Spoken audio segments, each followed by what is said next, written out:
सम्मान्य DIC महोदय, सम्मान्य निर्वाही निर्देशक मंडली, सम्मान्य संचार विभाग अधिकारी, मोर भाई भौणी मान, मुझे 2 वर्ष है गोटे प्रस्ताव दूसरी पुराणा पाठर मुझे आलोचना करने कारण नुआ डीआईसी अच्छा राउरकेला इस्पात कारखाना संप्रसारण हम गोटे सुजोग आसी राउरकेला गोटे नुआ इतिहास सृष्टि हम आम समस्ते चाहूँ गणमाध्यम चाहूँगी राउरकेला जनसाधारण चाहते राउरकेला इस्पात कारखाना संप्रसारण हो राउरकेला गोटे ऐतिहासिक नेतृत्व में यार मंजी पड़ू मंजी पोता जाऊ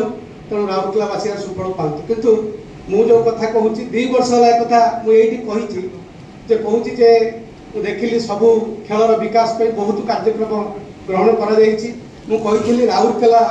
इस्पात कारखानार पृष्ठपोषकतार दिने ओडिशा क्रिकेट गोटे परिचय पाई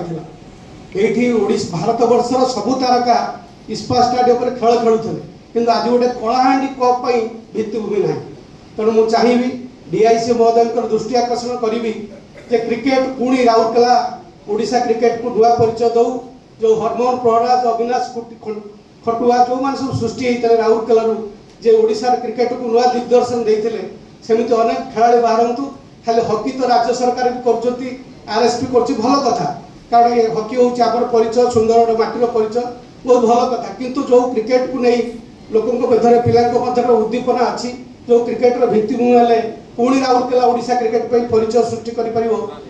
दृष्टि दि जावा कथा आउ गोटे छोटिया कथा कहि देखिले आम भी जानूँ आरएसपी सीएसआर रे बहु कम पार्श्वांचल कार्य करुच्ची किंतु गोटे कथा मन दुख आसुच्ची आरएसपी रिंग रोड रे चकाचक रिंग रोड रही कि आरएसपी क्वार्टर कॉलोनी भीतर को पशिगले से रास्तार अवस्था देखिले ड्रेन अवस्था देखिले मुझे भावुची बोधे बहु वर्ष है ड्रेन तैयारी ना से ड्रेन सब पोती गला तेणु मुझे निहाती डीआईसी महोदय को अनुरोध करी प्रथमे जो लोक जे चाकरी कर आरएसपी जे श्रमदान कर कॉलोनी जो मैंने लीज रे नौ पैसा दे घर गोटे स्थायी ड्रेन स्थायी रास्ता हो जमी लोक से मौलिक सुविधा पातु ये कही मो वक्तव्य